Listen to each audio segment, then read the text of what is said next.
अरे बेटा ये जिला छापरा हो। जब ठोके लन से यहाँ 6 गो तब पोस्टमार्टम में निकलेला 9 गो।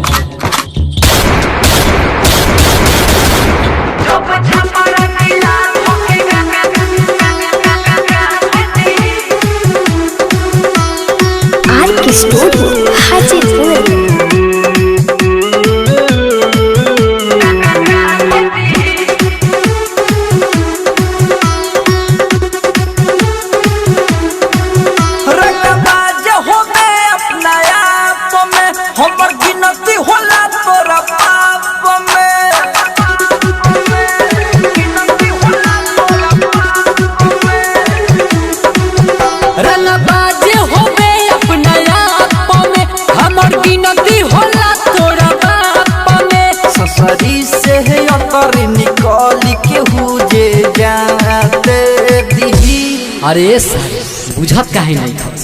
ये जिला छापरा हो।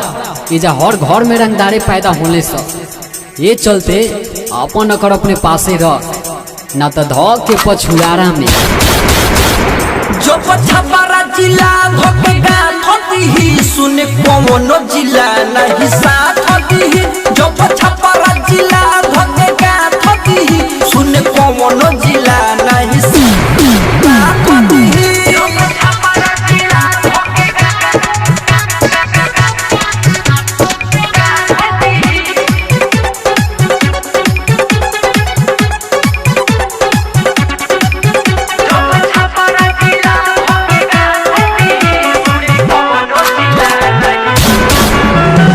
लड़की के चक्कर में मुड़ी कटाला बाबू रे जवानी पर लगाव तनी ताला।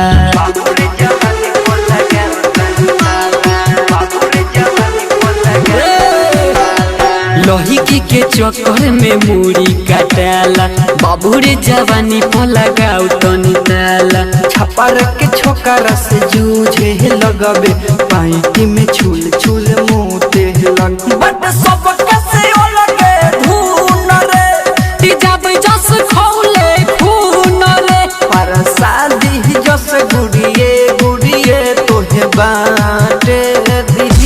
ये बेटा ये जिला छापरा हो। यहाँ लड़की के फेरा में जब मर्डर हो सकता तो साला दोस्ती यारी के चक्कर में तो गदर हो जाए। जो छापरा जिला धोकेगा थती ही सुने कोनो जिला नहीं साथ थती ही। जो छापरा जिला धोकेगा थती ही सुने कोनो जिला नहीं साथ थती ही।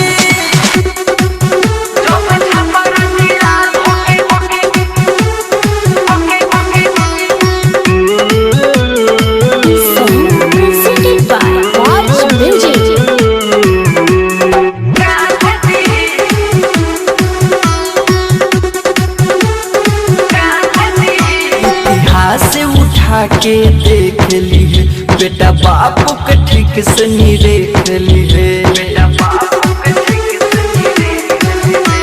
बेटा बापू के ठीक से नहीं देख ली। इतिहास उठा के देख ली है बेटा बाप के ठीक से नहीं देख ली है। अमित मुरारी से कोई लेते यारी दोस्ती में जीवन भेंट दी है। सुन सर का सवारी बराबर होला यहाँ के हुआ ना के हुसे ना बड़ होला। प्यार के वास्ते दोस्ती में बबुओ हाथ दी। ए सुन ना ज्यादा फड़फड़ाओ नहीं तो ठोकेंगे बेटा इस कदर कि छोड़ दोगे छापरा से। जो छापरा जिला धोकेगा थती ही सुने कोनो जिला नहीं साथ थती ही। जो छापरा जिला धोकेगा थती ही सुने कोनो जिला नहीं साथ थती ही।